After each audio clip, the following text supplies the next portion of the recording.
O Senado aprovou o novo marco do licenciamento ambiental, conhecido como PL da Devastação. O projeto é considerado por especialistas como o maior retrocesso nos últimos 80 anos.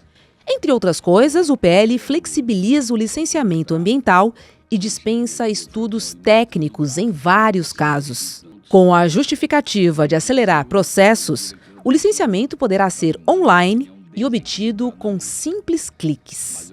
Em alguns casos, a nova licença ambiental especial vai dispensar até o IBAMA de analisar as solicitações. Segundo especialistas, este é um caminho para fraudes e novas tragédias, como a de Mariana e Brumadinho. E isso em um momento em que o mundo enfrenta a maior perda florestal em 2 décadas. Só no ano passado, 6.700.000 hectares de floresta tropical simplesmente sumiram.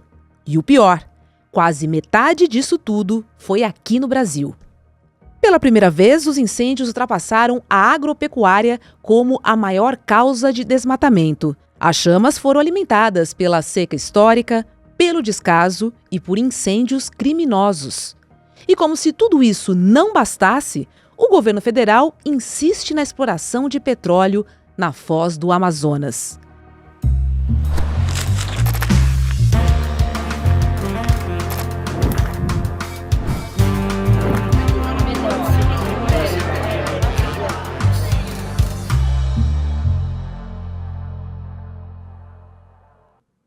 Olá, seja muito bem-vindo, seja bem-vinda. Eu sou Roberta Garcia e este é o videocast Em Detalhes. Aqui sempre com um convidado ou uma convidada, nós vamos mergulhar e analisar uma temática do nosso dia a dia. Hoje eu converso com a jornalista, escritora e nossa querida colega aqui do ICL, Cris Serra. Oi, Cris, que prazer receber você aqui no Em Detalhes. Seja bem-vinda. Obrigada, Roberta. Sempre um prazer estar aqui com você e com a nossa comunidade CL. Cris, vamos falar de um tema que impacta 100% da população mundial. E no Brasil não seria diferente. Porque o Senado aprovou por 54 votos a 13 o maior retrocesso ambiental desde a Constituição de 88. Queria entender com você o que esse placar revela sobre o equilíbrio de forças políticas no Congresso frente à pauta ambiental, hein? Roberta, essa é uma questão muito importante, até porque essas tentativas de fazer com que o Brasil retroceda na proteção ambiental, essas tentativas vão se manter, né?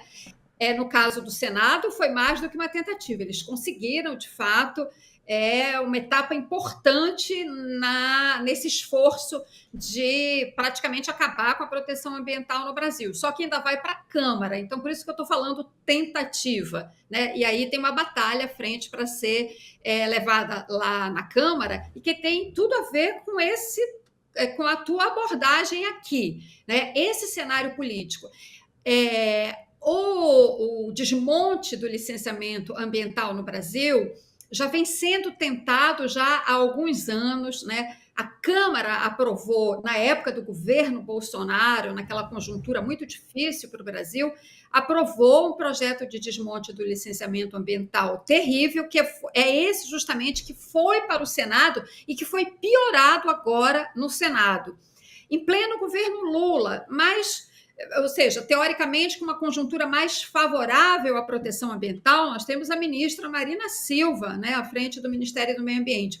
Mas por que, então, essa derrota, né, da proteção ambiental no Senado? Porque nós temos no Congresso, né, uma conjuntura completamente desfavorável, porque é um Congresso que tem um predomínio da direita, da extrema-direita, né, essa aliança muito perversa, né, e aliada também ao centrão fisiológico, aquele centrão, né, que faz política em torno dos interesses mais sórdidos, né? Faz a política pecuniária, digamos assim. Na Câmara, o cenário não é diferente, né? Então, nós teremos uma batalha muito dura à frente. Eu digo, sem nenhum problema, Roberta, esse é o pior congresso da história recente do Brasil. E essa foi a conjuntura, então, que nos levou, né, que nos traz até esse momento. Agora, é preciso dizer também, né, que o governo poderia ter feito um esforço maior, né, para tentar barrar esse desmonte da nossa proteção ambiental, né? Por uma série de circunstâncias políticas, digamos assim, fez uma espécie aí de corpo mole, digamos, eu diria, talvez exagerando um pouco na expressão, até porque, obviamente, a gente viu ali alguns parlamentares falando de uma forma muito consistente contra esse absurdo, né? Mas, no geral, eu diria que o governo também meio que lavou as mãos, digamos assim, né? Justamente por conta dessa dependência que o governo Lula tem de votos, né? Nesta base que eu acabei de relatar para você, nesse terreno pantanoso que é hoje o Congresso Nacional. Agora, Cris, esse projeto, ele dispensa estudos técnicos, né, em vários casos, e também permite um licenciamento como se fosse automático, por um clique. Isso claramente pode aumentar ainda mais o risco de tragédias, né? Tivemos Mariana, tivemos em Brumadinho, em Cubatão. O país prometeu não repetir, mas esse afrouxamento nos leva, obviamente, a novas questões ambientais, porque as estruturas estão mais frágeis em relação à sua proteção.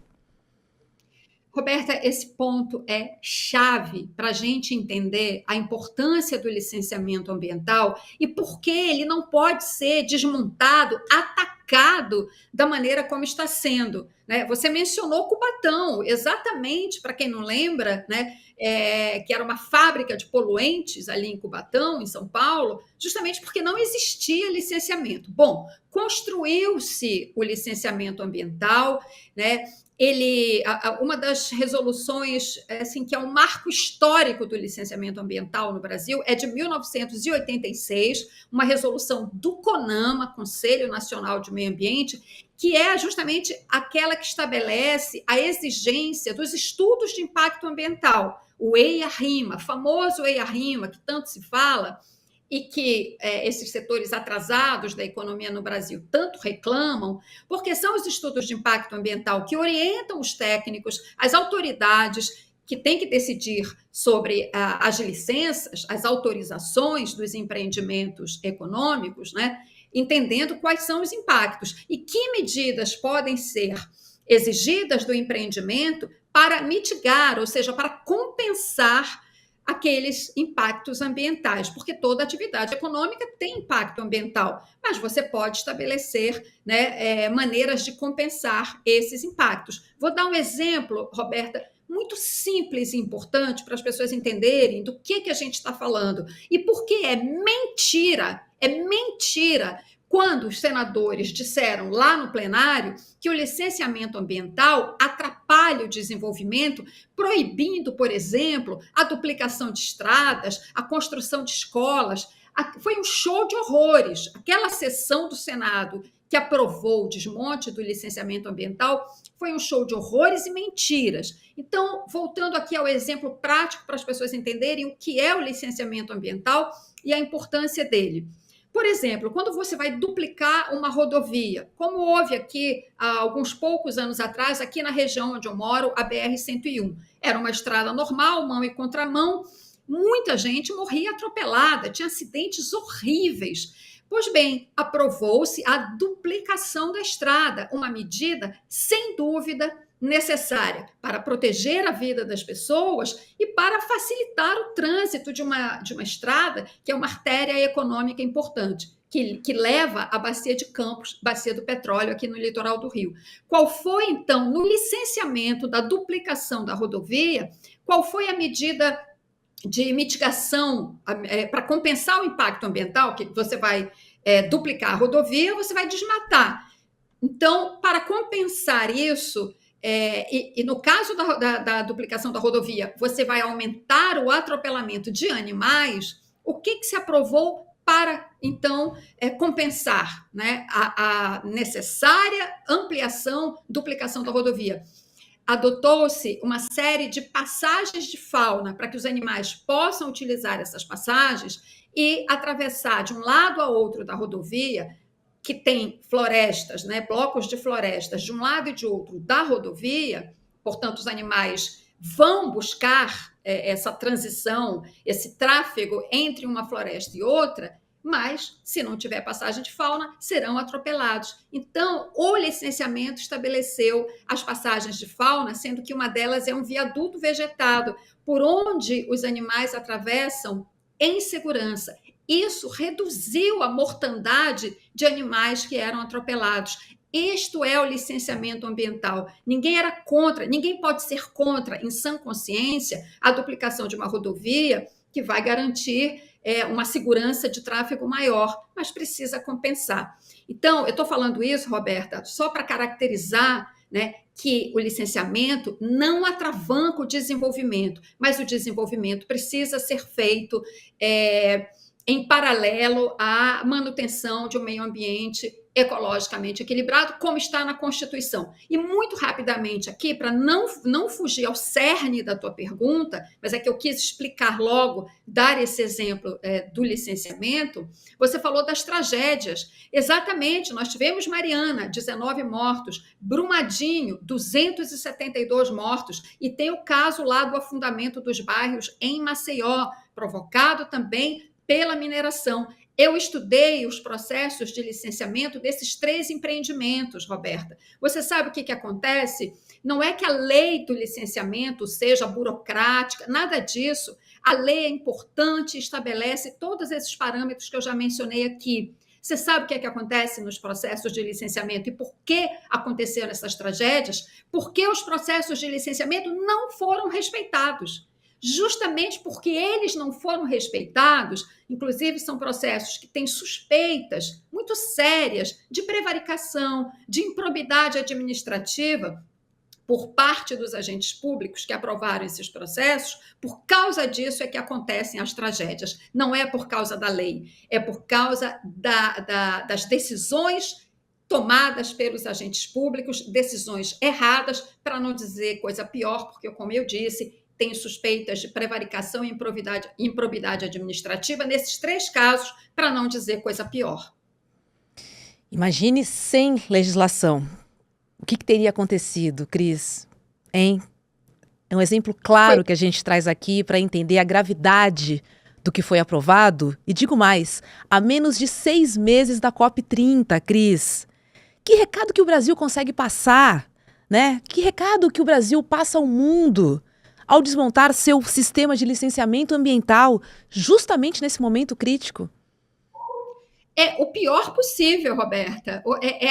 É o pior sinal possível, na contramão de um esforço que o governo vem fazendo, ou vinha fazendo pelo menos até então, né, de retomar esse papel do Brasil como potência ambiental. Né? Isso, de uma certa forma, se isso de fato for aprovado na Câmara, né, descredencia o Brasil a esse papel, a essa relevância no debate sobre o futuro do planeta e sobre as questões climáticas. Você mencionou há pouco justamente a criação de novos tipos de licença nesse projeto que foi aprovado no Senado, que praticamente liberam, meio que viram vale tudo de licenciamento. Cria licenças em que praticamente o empreendedor, a empresa, né, que faz aquela atividade econômica que quer ser autorizada, ela mesma vai fazer uma espécie de autorregulação. No caso das renovações de licenças, vai ser por meio do preenchimento de um formulário online, na internet. Entende? Então, assim, de fato, quando a ministra Marina Silva falou que isso que foi aprovado no Senado é um golpe de morte no licenciamento, ela não está exagerando, ela não está sendo extremista, ela está falando a situação real. E um dos tipos de licença, Roberta, que foram incluídos de última hora, lá durante a votação já no plenário do Senado, não na comissão, onde o projeto foi debatido anteriormente. Foi uma licença do presidente do Senado, Davi Alcolumbre, que cria uma espécie assim de... um guarda-chuva que serve para tudo, para qualquer tipo de situação, que pode ser dada uma licença especial para projetos de caráter estratégico. Ora, estratégico isso tem que ser melhor elaborado, porque estratégico extremamente subjetiva essa avaliação, né? E aí isso se casa com toda uma pressão que está sendo feita também no governo para liberar a exploração de petróleo na chamada margem equatorial, especificamente na Foz do Amazonas, na costa do Amapá, estado do presidente do Senado, Alcolumbre, que é um propagandista da liberação da perfuração de petróleo lá naquela região. Então, se esse projeto, aprovado no Senado, que vai para a Câmara, passar desta maneira, com este tipo de licença, essa categoria que ele criou por meio dessa emenda de última hora, que é o famoso jabuti, que a gente vê, né, é uma prática muito comum no Congresso, essa licença, que é uma licença a jato, pode ser usada, inclusive, né, em outras etapas das futuras autorizações que podem ser dadas à exploração de petróleo na margem equatorial. Então, de fato, é um cenário, como você falou há pouco, a gente estava conversando aqui nos bastidores, um descalabro mesmo. Total. E muitos senadores dizem que a aprovação desse PL foi uma resposta à demora do IBAMA em liberar a exploração na Foz do Amazonas. Tem circulado essa informação por aí. E como você bem lembrou, teve, né, o senador e o presidente do Congresso Nacional, Davi Alcolumbre, botando essa emenda de última hora, liberando para projetos estratégicos. O que a gente viu e o que a gente acompanha em relação a esse PL da devastação, como vem sido chamado, é um lobby do agro e da indústria do petróleo, Cris? Ou você colocaria mais personagens nessa roda? Eu não duvido, é exatamente isso que você falou, um lobby muito poderoso do agro. A relatora na Comissão de Agricultura foi a senadora Tereza Cristina, ex-ministra da Agricultura do Bolsonaro. Com relação ao licenciamento de atividades agropecuárias, o projeto que foi aprovado também é um liberou geral, né? E o lobby empresarial, de uma maneira geral, Roberta, trabalhou, pressionou pela aprovação desse projeto, porque o licenciamento ambiental, como eu disse, se for mantido da forma como foi aprovado no Senado, e que ainda pode ser piorado na Câmara, viu? Ainda pode ser piorado. Ou pode ser derrubado se a gente conseguir fazer muita pressão, né? Mas, enfim, se o projeto for mantido desse jeito, esse liberou geral que ele cria, beneficia o setor, o empresariado como um todo, que sempre reclamou do licenciamento ambiental. Sempre. A Confederação Nacional da Indústria sempre claramente se posicionou contra as leis de proteção ambiental. Agora, quando foi aprovado, né, no Senado, a CNI divulgou uma nota técnica aplaudindo o que ela chama de nota técnica, enfim, uma nota estabelecendo ali, mostrando todos os pontos que são vantajosos para a indústria, para o setor empresarial.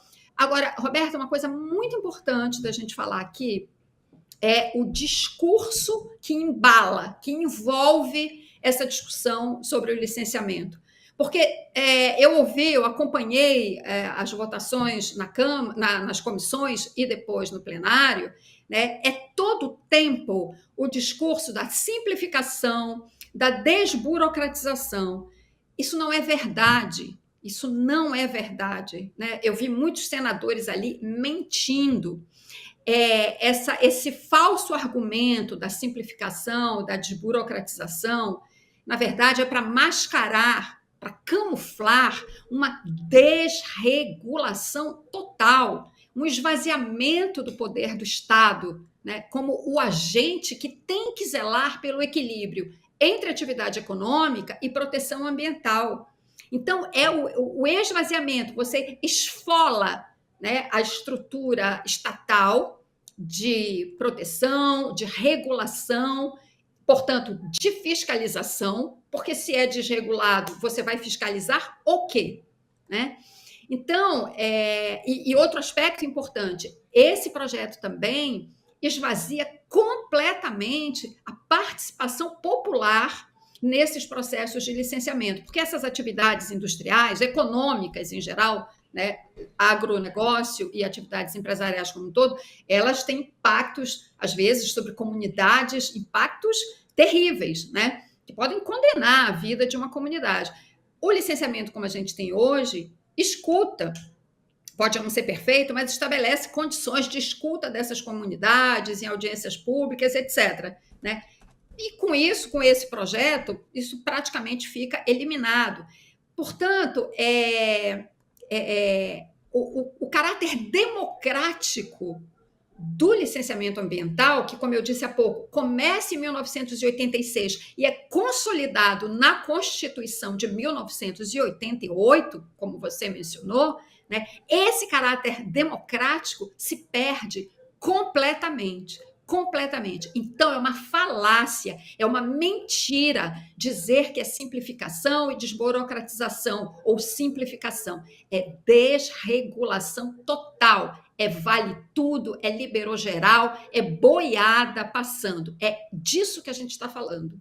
E, Cris, você falou da oposição, quero trazer aqui a fala do senador Magno Malta, que ele chegou a zombar, né, de um caso, ele contou um caso que uma obra de estrada foi atrasada, foi barrada por causa de formigas raras. E aí, outros defensores da proposta dizem que ela destrava o desenvolvimento.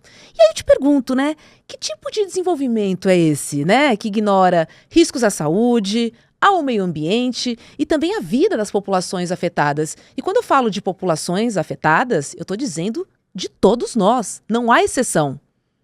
Todos bebemos água, todos respiramos. Esse é o ponto, Roberta. Isso atinge a todos nós. É claro que tem situações muito específicas que atingem terras indígenas, Periferias. Comunidades quilombolas, né, ribeirinhos, né? Isso é claro que tem um impacto direto sobre essas comunidades, mas impacta a todos nós, né? Porque, como você falou, todos precisamos de água, de alimentos, alimentos sem agrotóxicos e por aí vai. Então, que desenvolvimento é esse? É exatamente essa questão: que futuro que a gente quer, né? Que país a gente quer construir? Né? Um país que consiga conciliar desenvolvimento com proteção ambiental, ou esse vale tudo? Quando se discute o licenciamento, e isso é muito importante a gente assinalar aqui, a gente não está discutindo sobre uma regra, uma coisa distante da nossa vida, nós que moramos em cidades, que talvez afete ali uma comunidade distante. Não, isso aí, não sei se isso vai me afetar tanto. Não, afeta sim. Por isso a gente tem que trazer essa discussão para o dia a dia das pessoas, né? Porque quando a gente discute licenciamento, a gente está discutindo que país a gente quer, né? Se é o país que vai liberar geral, sem se preocupar com o que vai acontecer com as pessoas, sem se preocupar que vão acontecer tragédias onde morrem centenas, dezenas de pessoas, né? Ou se a gente vai fazer esse esforço conjunto, né, de conciliar, sim, o desenvolvimento, mas que este desenvolvimento não seja, como eu costumo falar, por exemplo, quando eu falo da mineração e dos casos que você mencionou, de Mariana e Brumadinho, que eu acrescento Maceió, né, que o desenvolvimento não seja uma máquina de um agente. Vou pegar a carona que você falou em direitos, porque a ministra Marina Silva ela afirmou que esse projeto ele afronta diretamente a Constituição. Eu queria entender com você se existe base jurídica para contestar o PL da devastação no Supremo Tribunal Federal, caso ele passe pela Câmara, mesmo que seja vetado pelo presidente Lula, aí ele é aprovado novamente no Congresso Nacional e aí sim iria para o STF. Existe um artigo, parece que é o 225, né, Cris?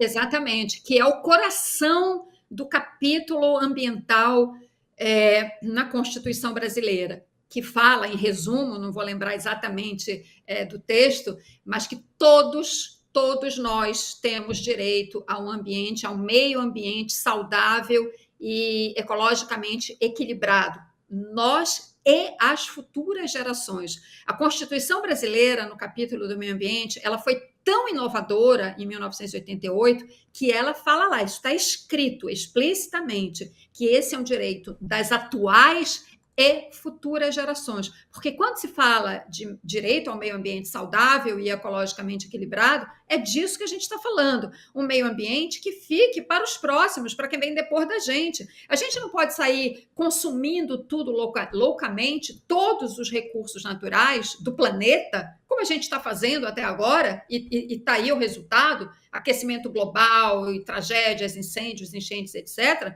né? E qual é o planeta que a gente vai deixar, né, para as futuras gerações? Então, os constituintes de 88 tiveram essa preocupação, né? Porque ali, Roberta, naquele momento, eu sou repórter antiga, eu cobri a Constituição, o debate, né, travado ali para escrever a Constituição. Era um momento de esperança, de construção de um país, de construção de futuro. Por isso que eu falo que discutir licenciamento é discutir o país que a gente quer. Essa discussão estava posta na Constituição, na elaboração da Constituição, e ela prevaleceu no capítulo do meio ambiente, né? De assegurar o meio ambiente saudável para nós e para as futuras gerações. Então, esse projeto, tal como ele foi aprovado no Senado, ele tem sim, ele está cheio de vícios, né, que afrontam a Constituição, e sim, tenho certeza que isso vai parar no Supremo. A menos, claro, como você bem lembrou, que o presidente Lula vete vários tópicos ali que amenizem, digamos assim, essa insanidade que foi feita, mas ele teria que vetar muita coisa. Então, eu vejo que não vai ser inevitável que essa discussão pare no Supremo Tribunal Federal. Infelizmente, quer dizer, como a gente tem, como eu falei aqui no começo, né, uma extrema-direita muito forte no Congresso, cometendo essas insanidades, a gente precisa, sim, da atuação do Supremo Tribunal Federal como guardião da Constituição para recolocar as coisas nos seus devidos lugares. Cris Serra, obrigada, viu, por participar do Em Detalhes conosco, e vamos seguir de olho, porque a nossa bandeira sempre será o meio ambiente. Um beijo para você. Beijo, Roberta. Obrigada mesmo por essa oportunidade aqui. Sempre um prazer e vamos em frente. Olha, o podcast Império Malafaia já foi ouvido por mais de 1 milhão de pessoas e está no top 3 do Spotify. Olha que bacana, né? O ICL continua sendo alvo, de ataques e de uma campanha de ódio promovida pelo próprio pastor Silas Malafaia, mas nós não vamos nos intimidar.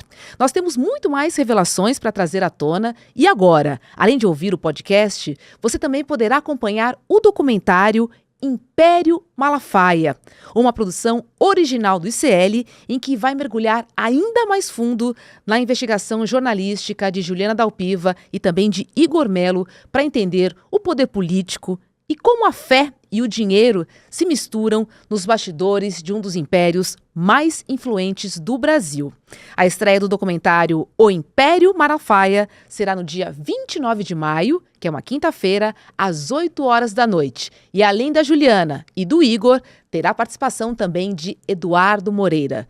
Mas você precisa garantir a sua vaga, hein? Corre lá em detalhesicl.com.br, em detalhesicl.com.br e não perca essa oportunidade, tá bom?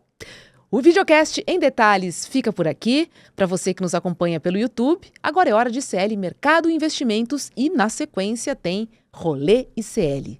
Muito obrigada pela sua companhia e a gente se encontra aqui na programação. Tchau, tchau. Atenção, é amanhã.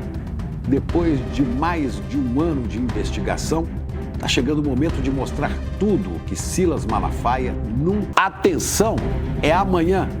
Depois de mais de um ano de investigação, está chegando o momento de mostrar tudo o que Silas Malafaia nunca quis revelar. Amanhã, dia 29, a partir das 8 da noite, o ICL exibe o documentário Império Malafaia, uma investigação exclusiva sobre o patrimônio oculto, poder político e o uso da fé como escudo para ficar muito rico. Você vai ver os documentos, ouvir o próprio Malafaia e aí você tira suas conclusões. É de graça. é aqui no ICL. Olá, eu sou a Juliana Baroni e tô aqui para te fazer um convite. Toda terça-feira às 19 horas tem o Precisamos Conversar, um programa de debates feminino. A gente tem que ver, tem que analisar. Vale tudo por qual dinheiro? Quem tem dinheiro e o que é dinheiro no país? Já foi mais ou menos uma cama. Aqui no Instituto Conhecimento Liberta e também nos canais do Eduardo Moreira. Então, você não pode perder. Um beijo, até lá!